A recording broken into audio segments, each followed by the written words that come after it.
You know how we always talk about making rational decisions with our money, Uh, especially when it comes to investing? right. Well, get ready for a reality check because you sent over this fascinating research from the Canadian Securities Institute, Yeah.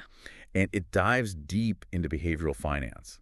Turns out all those perfectly rational choices we think we're making, Mm, maybe not so much. yeah, it really throws a wrench into that classic economic theory, like the perfectly rational investor. Totally. That whole homo economicus Yeah. idea, Yeah. like we're all walking around with spreadsheets in our heads, completely objective, Right. armed with every bit of information possible. And always acting in our own self-interest to maximize those gains. Okay, but in reality, come on. Have you ever met a single person who actually makes every single decision based on pure logic Not a single one. and perfect information?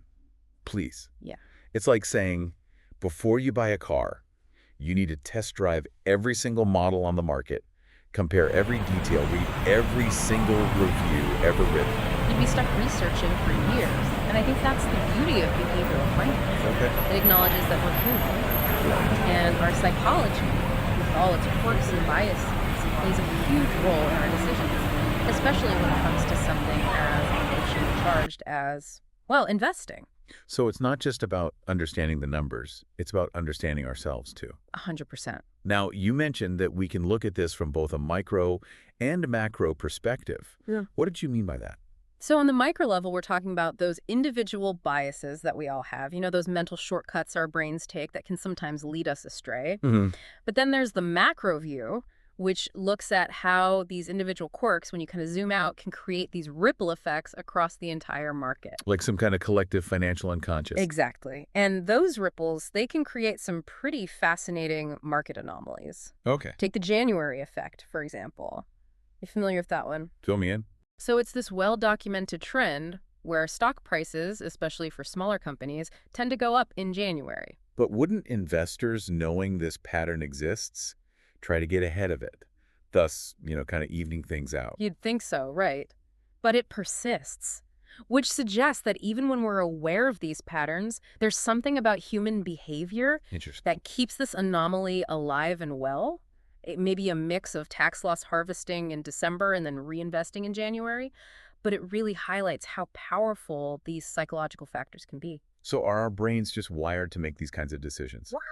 So are brains just wired to make these kinds of decisions? Well, it's more nuanced than just being wired a certain way. Okay. It's about understanding the different biases that can influence our choices. Okay, so we've established that we're not exactly robots when it comes to investing. Right. But let's get down to, the nitty-gritty.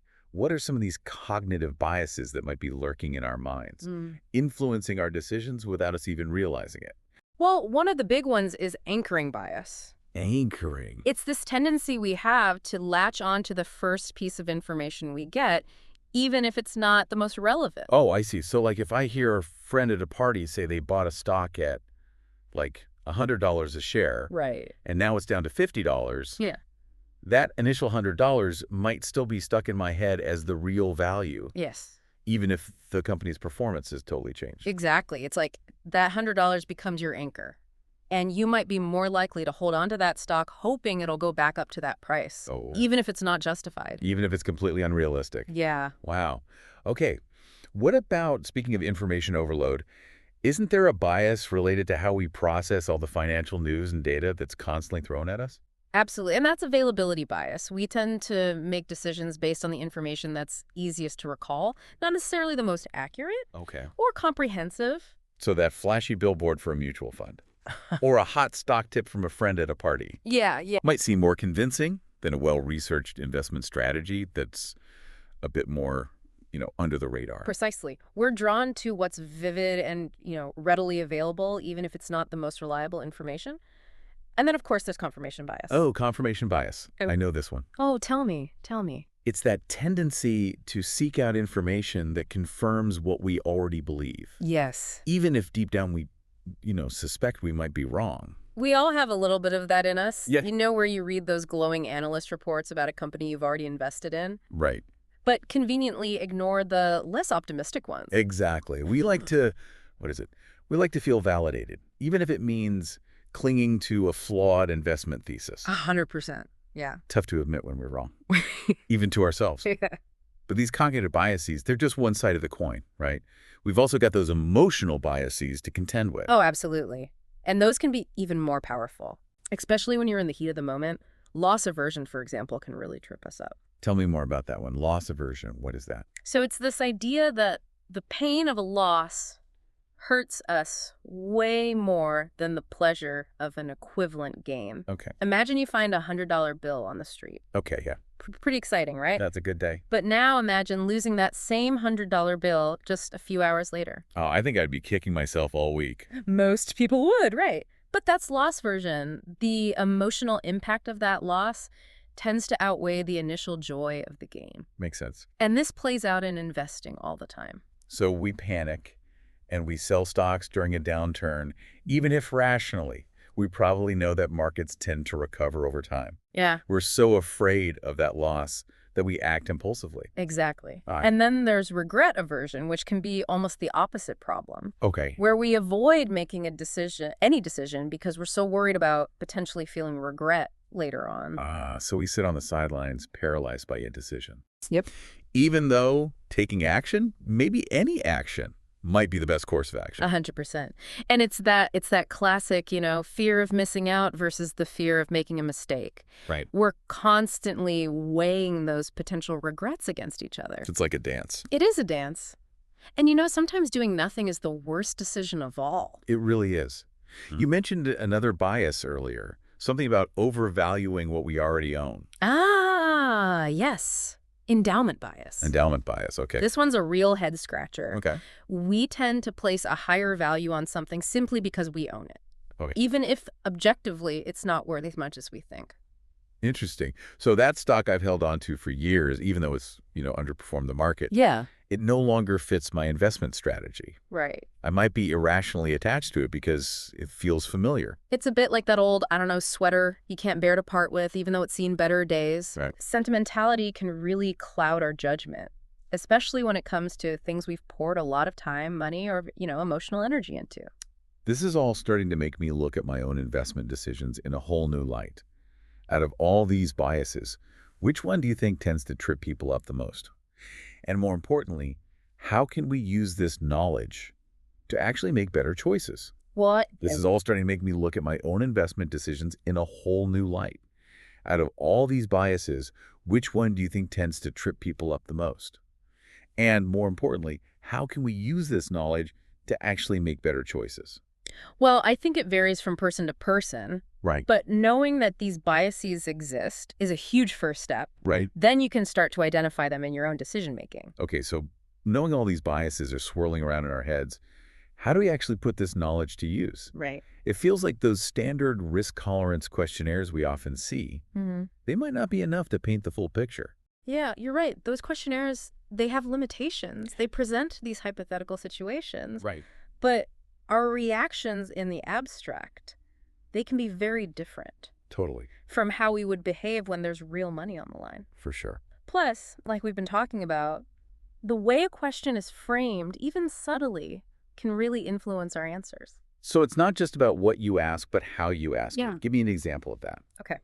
Imagine a questionnaire that asks about your willingness to invest in Fund A, right? It offers the potential for above average returns. Okay. But it also carries the risk of, losing a big chunk of your investment in a bad year. Right.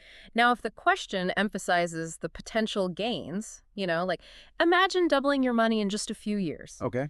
You might feel more inclined to take the risk. Right. But if they lead with the potential downsides, are you comfortable with the possibility of losing half your investment? Suddenly it doesn't sound so appealing. Right. And it's the same fund. Exactly. It's all in how you frame it. It is. So how do we move beyond these limited assessments Yeah. to actually build a portfolio that truly aligns with our financial goals and our, shall we say, more human tendencies? That's where I think the concept of a best practical allocation comes in. Okay. And to figure that out, we need to consider not only, your risk tolerance on paper, Right. but also your risk capacity, how much risk you can really afford to take based on your financial situation.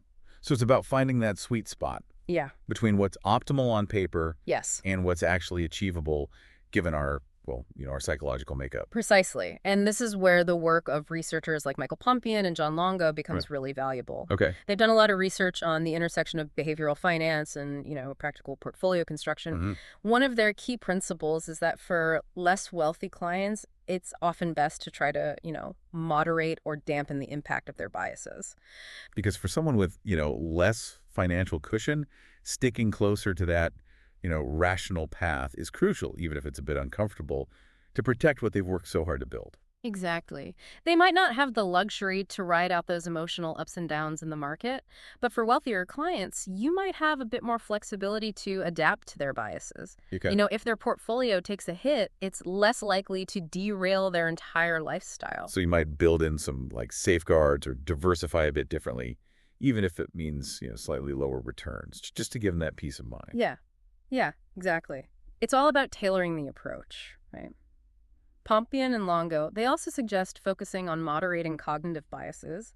Those mental shortcuts we talked about earlier, Mm. through education and information. Because if you understand why you might be prone to, say, anchoring bias or availability bias, you can start to, catch yourself in the act and make more conscious choices. Right. But when it comes to emotional biases, those gut reactions, it's often more about adaptation. So if someone has a strong aversion to loss, you might build in some extra layers of protection to help them stay the course when markets inevitably get bumpy. Right. And we can't talk about individual differences without acknowledging the role that gender plays in all of this. Oh, absolutely. I was really struck by that research from Barber and Odine about gender differences in investing. Yeah, their findings were really interesting. They found that men tend to trade more frequently than women, Yeah, I remember that. often driven by this overconfidence in their ability to time the market. Which more often than not leads to lower returns. Right. It's like they're constantly hitting the reset button instead of letting their investments grow.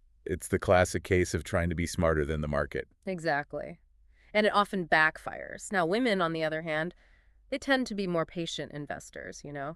Less likely to chase those hot investment fads. So they do their research, think long term, don't get swayed by the hype. Sounds like a pretty good recipe for success. It certainly can be. But, it's not to say that women are immune to biases. Of course not. Interestingly, some research suggests that they might be more prone to something called the hot hand fallacy. The hot hand fallacy. Okay.